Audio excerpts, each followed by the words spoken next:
नमस्कार साथियों, स्वागत है आप सभी का गोल्डी ऑनलाइन क्लासेज में। मैं हूं मिथिलेश कुमार। आज हम लोग बिहार बोर्ड एससीईआरटी की क्लास 9th की पुस्तक है लोकतांत्रिक राजनीति भाग 1। इसका हम लोग चैप्टर 3 का एमसीक्यूज टिक करेंगे। हमने चैप्टर 1 और चैप्टर 2 का एमसीक्यूज अपलोड कर दिया है, आप लोग उसे जाकर प्लेलिस्ट में देख लेंगे। ठीक है, आज मेरा थोड़ा तबीयत ठीक नहीं है, मौसम चेंज हुआ है, बंगाल में जो तूफ़ान आया है तो बिहार में भी उसकी स्थिति थोड़ी सी ठीक नहीं है। और अचानक देखे होंगे परसों रात को आपको 26 तारीख रात को एकदम गर्मी, बहुत ज़्यादा गर्मी था। और 27 के सुबह में आज 28 में, मतलब 28-29 थोड़ा सा मौसम ठंडा कर दिया है। बहुत सारा प्रॉब्लम हो गया है। ठीक है ना, चलिए आइए शुरू करते हैं। इसमें टोटल आपको 6 चैप्टर दिया है। चैप्टर 1 चैप्टर 2 क्लियर हो गया है। आज चैप्टर 3 हम लोग क्लियर करेंगे, जिसका नाम है संविधान का निर्माण। यानी कि संविधान, लोकतंत्र का विकास तो हम लोग पढ़ लिए, किस तरह से हुआ, किस किस देशों में हुआ। फिर लोकतंत्र क्या है और लोकतंत्र क्यों चाहिए, ये भी हमने देख लिया है। आज हम लोग कहते हैं कि संविधान निर्माण, यानी कि संविधान का निर्माण कैसे हुआ और मतलब किन किन विकट परिस्थितियों में हुआ। भारत के बारे में देखें कि भारत में संविधान निर्माण कैसे हुआ। उसके बाद से दक्षिण अफ्रीका में देखेंगे, दक्षिण अफ्रीका में संविधान निर्माण कैसे हुआ। तो आइए इसको शुरू करते हैं। इस चैप्टर में ज़्यादा एमसीक्यूज नहीं दिया हुआ है, 1 या 2 एमसीक्यूज दिया हुआ है, तो हम लोग एक्स्ट्रा कुछ लगभग 60 से 62 एमसीक्यूज ठीक करेंगे। और जितना हम कराएंगे उससे वो एनफ होगा इस चैप्टर के लिए। ठीक है, इस सिलेबस में जितना दिया है 9th क्लास के लिए, और हम कुछ एक्स्ट्रा भी पढ़ाएंगे जो बीपीएससी के लिए भी होगा। ठीक है, तो अब क्लास 9th में है या बीपीएससी के एग्ज़ाम दे रहे हैं, तो आप दोनों के लिए ये बेहद ही महत्वपूर्ण सीरीज होगा। और अपना फीडबैक ज़रूर दीजिएगा कमेंट के रूप में। और इसका पीडीएफ लेना चाहते हैं तो गोल्डी ऑनलाइन क्लासेज का टेलीग्राम चैनल, जिसका लिंक डिस्क्रिप्शन में दिया हुआ है, उसको जाकर ज्वाइन कर लीजिए और जल्दी नोटिफिकेशन भी आपको उसमें मिल जाएगा। सुबह 9 बजे, 8 से 9 बजे के बीच में सुबह में मॉर्निंग में वीडियो अपलोड हो जाता है। तो चलिए, थैंक यू।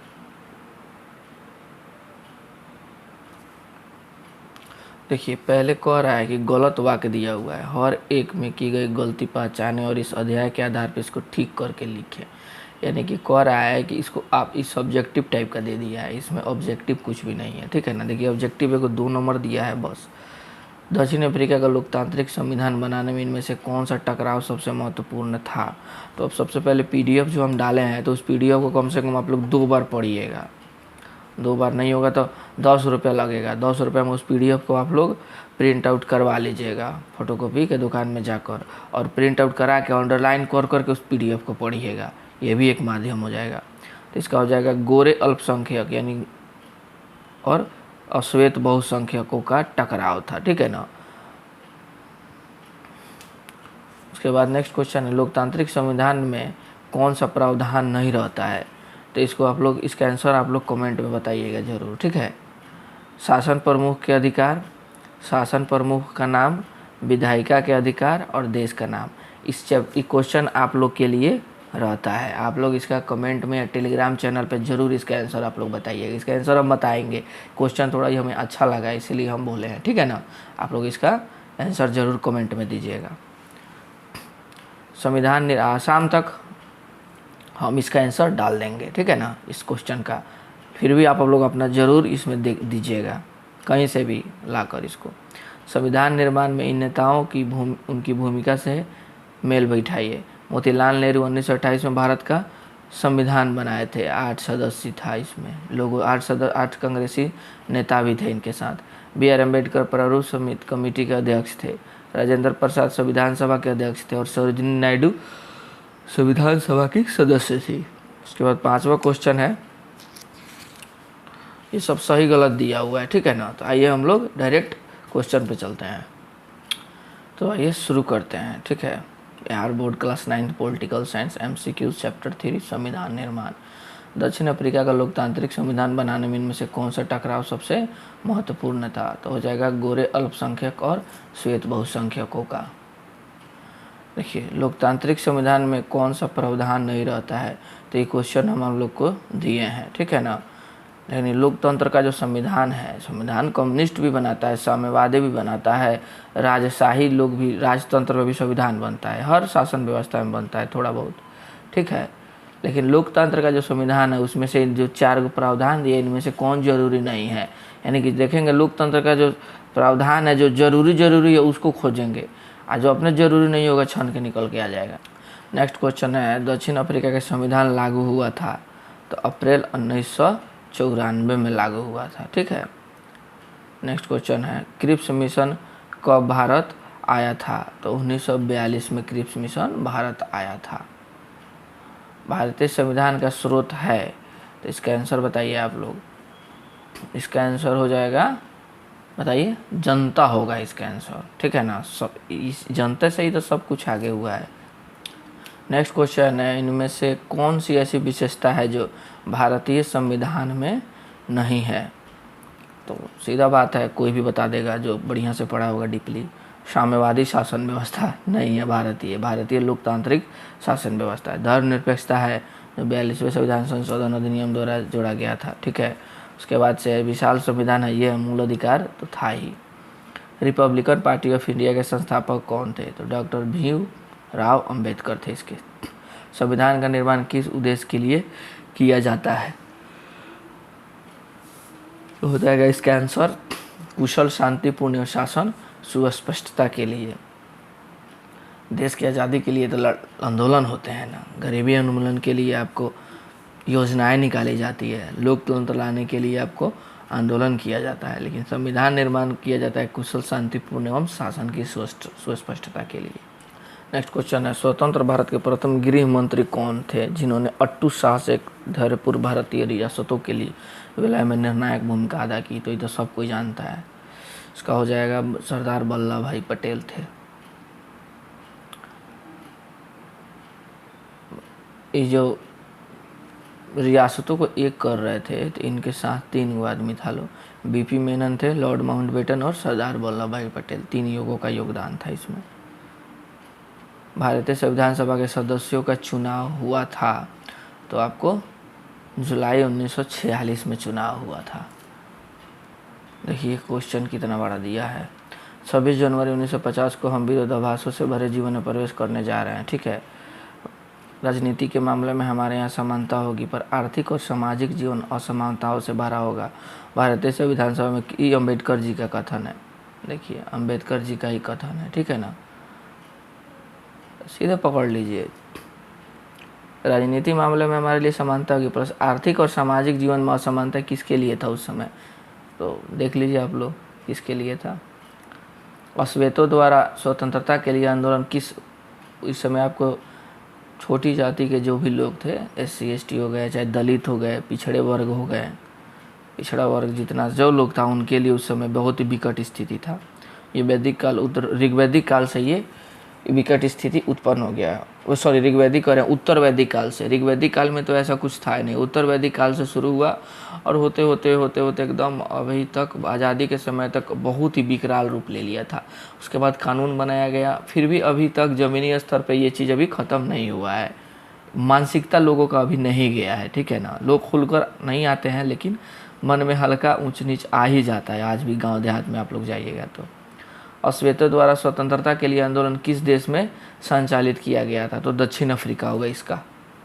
नेक्स्ट क्वेश्चन है, किस देश का संविधान सत्ता पक्ष एवं विरोधी पक्ष के बीच सहमति का परिणाम था, तो दक्षिण अफ्रीका का संविधान। PDF को आप लोग 2 बार कम से कम जरूर पढ़िएगा, तभी क्वेश्चन समझ में आएगा। भारतीय PDF हम डाल दिए हैं टेलीग्राम चैनल पे। भारतीय संविधान अंगीकृत किया गया था 26 नवंबर 1949 को। अंगीकृत यानी कि बनकर रेडी हो गया था, ठीक है ना। और उस दिन इसको अपनाया गया, अंगीकृत किया गया, लागू किया गया था 26 जनवरी 1950 को, ठीक है ना।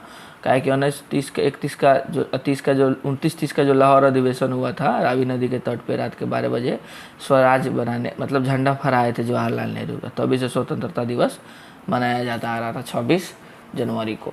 वो अगर 15 अगस्त को नहीं आज़ाद हुआ रहता ना भारत, तो वही 26 जनवरी को ही स्वतंत्रता दिवस मनाया गया, लेकिन 15 ही अगस्त को आज़ाद हो गया। इस सब लोग का प्लान था 26 जनवरी को आज़ाद करने का, लेकिन 15 अगस्त को हड़बड़िए में आज़ाद हो गया। उसका भी बहुत रीज़न है, सुभाष चंद्र बोस का नीति था, और भी गांधी जी का नीति था, राष्ट्रीय आंदोलन था, बहुत सारी नीतियाँ थी जिसके चलते ब्रिटिश गवर्नमेंट जल्दी जल्दी एकदम इसको लागू कर दिया, आज़ाद कर दिया। किसने कहा था हम विरोधाभासों से भरे जीवन में प्रवेश करने जा रहे हैं? तो B.R. अम्बेडकर ने कहा था। संविधान सभा के अस्थायी अध्यक्ष कौन थे इनमें से? तो हो जाएगा डॉक्टर सच्चिदानंद सिन्हा थे। और संविधान सभा के स्थायी अध्यक्ष कौन थे? तो डॉक्टर राजेंद्र प्रसाद से। प्रारूप समिति के अध्यक्ष कौन थे? तो डॉक्टर भीमराव अम्बेडकर थे। जयप्रकाश नारायण का भारतीय राष्ट्रीय आंदोलन में मतलब छुप के इन्होंने आंदोलन को सुचारू रूप से मतलब क्या किया था, आगे बढ़ाया था। और इनका योगदान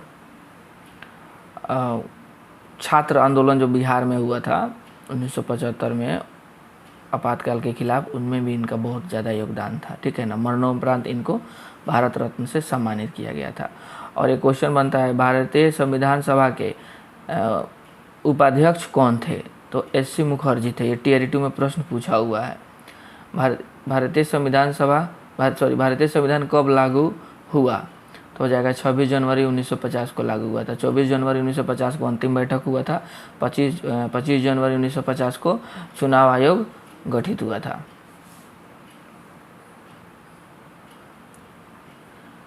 भारतीय संविधान सभा की पहली बैठक कब हुई थी? तो 9 दिसंबर 1946 को हुआ था पहली बैठक। और इस दिन सच्चिदानंद सिन्हा को क्या किया गया था? अस्थायी अध्यक्ष चुना गया था। फिर उसके 2 दिन बाद 11 दिसंबर 1946 को स्थायी अध्यक्ष इनको चुना गया था, राजेंद्र प्रसाद को। फिर उसके 2 दिन बाद 13 दिसंबर 1946 को आपको जवाहरलाल नेहरू ने उद्देशिका या प्रस्तावना से संविधान को शुरुआत किया, यानी कि संविधान शुरू किया ना, तो उस दिन उद्देशिका लाए, जो 22 जनवरी 1947 में क्या हुआ, पारित हो गया था, ठीक है ना। उद्देशिका पारित हो गया था। भारत गोरे लोगों की गुलामी से कब मुक्त हुआ था? तो ये तो लॉलीपॉप सवाल है, रसगुल्ला क्वेश्चन है। 15 अगस्त 1947 को। लेकिन इसी समय बहुत लोग कन्फ्यूज होता है। एक मित्र थे मेरे बगल में बैठे थे, कोई मतलब सेट प्रैक्टिस था यही प्रश्न पूछ दे, भैया 14 अगस्त होगा कि 15 अगस्त होगा ऐसा लोग हैं। इनमें से कौन सा कारक भारतीय संविधान की धारणा से मेल नहीं खाता है? तो हो जाएगा इसका एकल नागरिकता है, लोकतंत्र का पोषक है, उसके बाद आदिवासियों और जनजातियों के हितों का संरक्षण बिल्कुल है, जातिवाद को प्रश्रय है, यानी कि जातिवाद को ही बढ़ावा देता है, तो ये गलत बात है, ठीक है ना।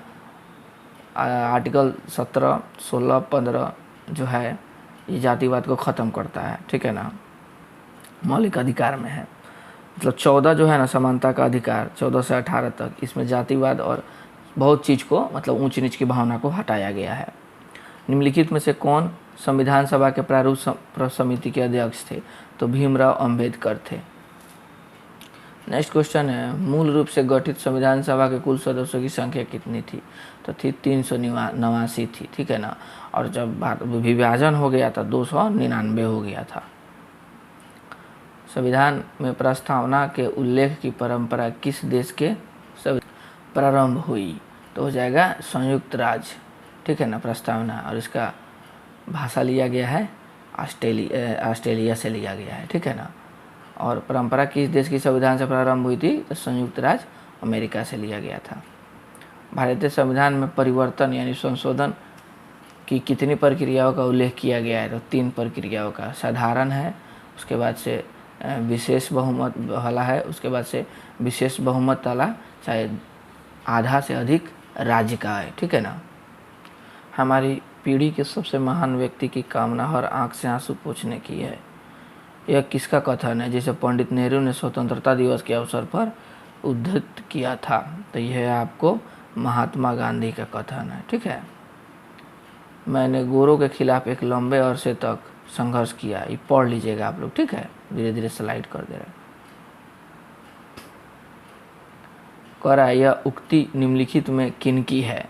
तो हो जाएगा नेल्सन मंडेला की है। ये डायरेक्ट उठा के NCERT से डाल दिया है क्वेश्चन में।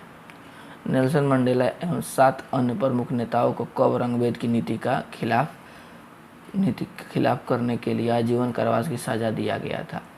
तो हो जाएगा 1964 में दिया गया था। देखिए, 7 अन्य नेताओं को 1964 में देश में रंगभेद के चलते दिया गया था, ठीक है ना। और 28 वर्षों तक उन्हें दक्षिण अफ्रीका के सबसे भयावह जेल रोबेन द्वीप में रखा गया था। नेक्स्ट क्वेश्चन है, नेल्सन मंडेला को कितने वर्षों तक जेल में सज़ा भुगतनी पड़ी? था 28 वर्षों तक। दक्षिण अफ्रीका की इस वर्ष आज़ादी मिली थी, तो आपको हो जाएगा 94 में, 1994। देखिए वीडियो को स्किप मत कीजिएगा, पूरा देख लीजिए। क्वेश्चन पूछ दे रहा है पॉलिटी में, बहुत सारे लोग का गलत हो जा रहा है। तो इस देखिए किताब पढ़िएगा, एनसीईआरटी पढ़िएगा, एससीईआरटी, उसमें ज़्यादा ऑब्जेक्टिव दिया हुआ नहीं है। तो हम खोज के लाए हैं, बनाए हैं टाइप करके, और इसको आप लोग ज़रूर देखिएगा। थोड़ा सा लंबा जाएगा, 60 क्वेश्चन है, तो प्लीज़ इत्मीनान से इस वीडियो को पूरा आप लोग देखिएगा। किस देश का संविधान स्पष्ट रूप से इतिहास और भविष्य दोनों की बातें करता है? तो दक्षिण अफ्रीका का करता है। भारतीय संविधान सभा को भारतीय संविधान गढ़ने के क्रम में कितने दिनों तक इस पर गंभीर चर्चा करना पड़ा था? 114 दिनों तक। 3 वर्षों में कुल 114 दिनों तक गंभीर चर्चाएं हुई। सभा में पेश हर प्रस्ताव, हर शब्द और वहाँ कही गई हर बात को रिकॉर्ड किया गया और संभाल कर रखा गया। इन्हें कॉन्स्टिट्यूट असेंबली डिबेट्स नाम से 12 मोटे मोटे खंडों में प्रकाशित किया गया। क्वेश्चन पूछ देगा कॉन्स्टिट्यूट असेंबली डिबेट नाम से मतलब इसको कितने खंडों में प्रकाशित किया गया था? तो आप बहुत लोग नहीं पढ़े होंगे तो तकते रह जाएंगे। तो 12 खंड याद रखिएगा, ठीक है। 2000 से ज़्यादा संशोधन पर विचार किया गया था, ठीक है ना। और संविधान की व्यापकता के लिए इस बहस के दस्तावेज का उपयोग किया जाता है। तो ये क्वेश्चन आपको एससीईआरटी बुक में दिया हुआ है। निम्नलिखित में से किस अधिनियम द्वारा भारत में द्वैध शासन की स्थापना किया गया था? तो भारत शासन अधिनियम 1919 में द्वैध शासन का स्थापना किया था और द्विसदनीय व्यवस्थापिका स्टार्ट किया गया था, यानी कि लोकसभा और राज्यसभा टाइप का दूगो बनाया गया था, ठीक है ना। और इसको 1935 के अधिनियम में पलट दिया गया। द्विसदनीय व्यवस्था को उतरा हाथ, द्वैध शासन व्यवस्था को ये आपको कहाँ, ये आपको प्रांतों में किया गया था। भारत द्वैध शासन व्यवस्था 1919 में प्रांत में किया गया था और 1935 अधिनियम में प्रांत से हटाकर केंद्र में कर दिया गया, ठीक है। इस चीज़ को आप लोग ध्यान से सुनिएगा। निम्नलिखित में से किस योजना के द्वारा भारत में संविधान सभा का गठन किया गया था? कैबिनेट मिशन योजना 1946। भारत का संविधान कब लागू हुआ था? तो 26 जनवरी 1950।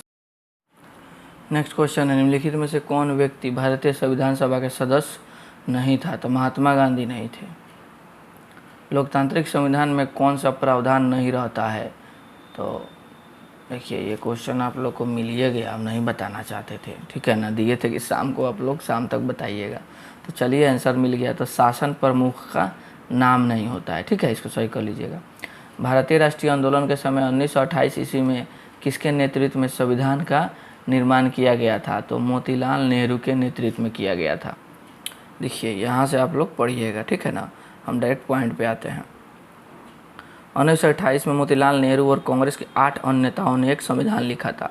1931 के कराची अधिवेशन में एक प्रस्ताव में यह रूपरेखा रखी गई थी कि आज़ाद भारत का संविधान कैसा होगा। इन दोनों दस्तावेजों में स्वतंत्र भारत के संविधान में सार्वभौमिक वयस्क मताधिकार, ध्यान से देखिएगा, क्वेश्चन TRT 2 में पूछा है कि कौन सा देश है जो शुरुआत से ही अपना देश में सार्वभौमिक वयस्क मताधिकार रखा है? तो भारत था, भारत ही सही हुआ। स्वतंत्रता और समानता का अधिकार और अल्पसंख्यकों के अधिकारों की रक्षा की बात की गई थी, ठीक है ना, 1931 के कराची अधिवेशन में। 1924 में मोतीलाल नेहरू द्वारा ब्रिटिश सरकार से मांग की गई थी भारतीय संविधान निर्माण के लिए संविधान सभा का गठन किया जाए। 1922 में महात्मा गांधी द्वारा ये व्यक्त किया गया कि भारतीय संविधान भारतीयों की इच्छा अनुसार होगा, ठीक है ना। ये थोड़ा सा वेरी वेरी इंपॉर्टेंट पैराग्राफ होता है, आप लोग इसका स्क्रीनशॉट भी ले लीजिएगा या इसको 2 बार 3 बार देख लीजिएगा।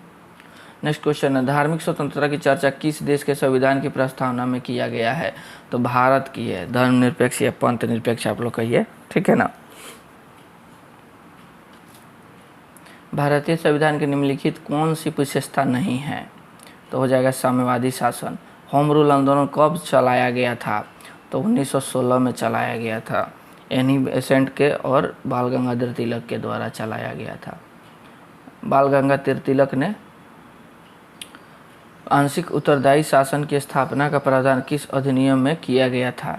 तो हो जाएगा 1919 के भारत शासन अधिनियम में किया गया था। वही द्वैत शासन की तरह बात बोल रहा है कि आंशिक उत्तरदायी की थोड़ा सा उत्तरदायी दिया गया था। द्वैत शासन समझ रहे हैं ना, हस्तांतरित और उत्तरदायी सरकार होता है इसमें, यानी कि जितना भी राजस्व से संबंधित मामला हो, जिससे पैसा आता हो, ये सब अपना पास अंग्रेजवा रख लिया था। और जिम्मेवारी से जो संबंधित जो भी मतलब काम आता था, जैसे कि लोक कल्याण का हो, जो रोड बनवाना हो, सड़क बनवाना हो, और भी कोई लोक कल्याण का BWD में काम करने वाला, मतलब जो भी अच्छा वाला कार्य हो, पैसा जिसमें खर्चा करने वाला मैटर हो, वो सब निचला मतलब भारतीय लोगों को दे दिया था। इसी को द्वैध सरकार शासन बोला गया है, ठीक है ना। और द्विसदनीय, द्वैध में याद रखिए, द्विसदनीय बोला है, 2 गो सदन कह रहा है, द्वैध में कह रहा है कि 2 गो शासन प्रणाली। अपना अंतिम लक्ष्य हर आंख से आंसू पोंछ देना है, किसके द्वारा कहा? महात्मा गांधी द्वारा कहा गया। भारतीय संविधान सभा में कुल कितने सदस्य थे? तो 299 थे। ये भारत की आज़ादी के बाद का कह रहा है, जब देश का बंटवारा हो गया ना, उसके बाद 299 थे। नेल्सन मंडेला किस देश के प्रधान नेता थे? तो हो जाएगा दक्षिण अफ्रीका के। मैं ऐसे भारत के लिए प्रयास करूंगा जिसमें सबसे गरीब व्यक्ति भी अपना माने और उसे लगे कि देश को बनाने में उसकी भागीदारी है, तथा वहाँ नशाखोरी के लिए कोई जगह ना हो और औरतों को भी मर्दों जैसा अधिकार हो। ये युक्ति किनकी है? तो हो जाएगा महात्मा गांधी की युक्ति है ये। नेक्स्ट क्वेश्चन है, भारतीय लोकतांत्रिक व्यवस्था की चुनौतियों में निम्नलिखित में से कौन गलत है? तो इसमें हो जाएगा, देखिए क्वेश्चन कह रहा है भारतीय लोकतांत्रिक व्यवस्था की चुनौती, यानी कि लोकतंत्र को सुचारू रूप से चलाने के लिए क्या क्या चुनौतियां हैं, उसका मतलब चुनौती मतलब वर्क को एक्सेप्ट लेना, निगेटिव टाइप का, ठीक है ना।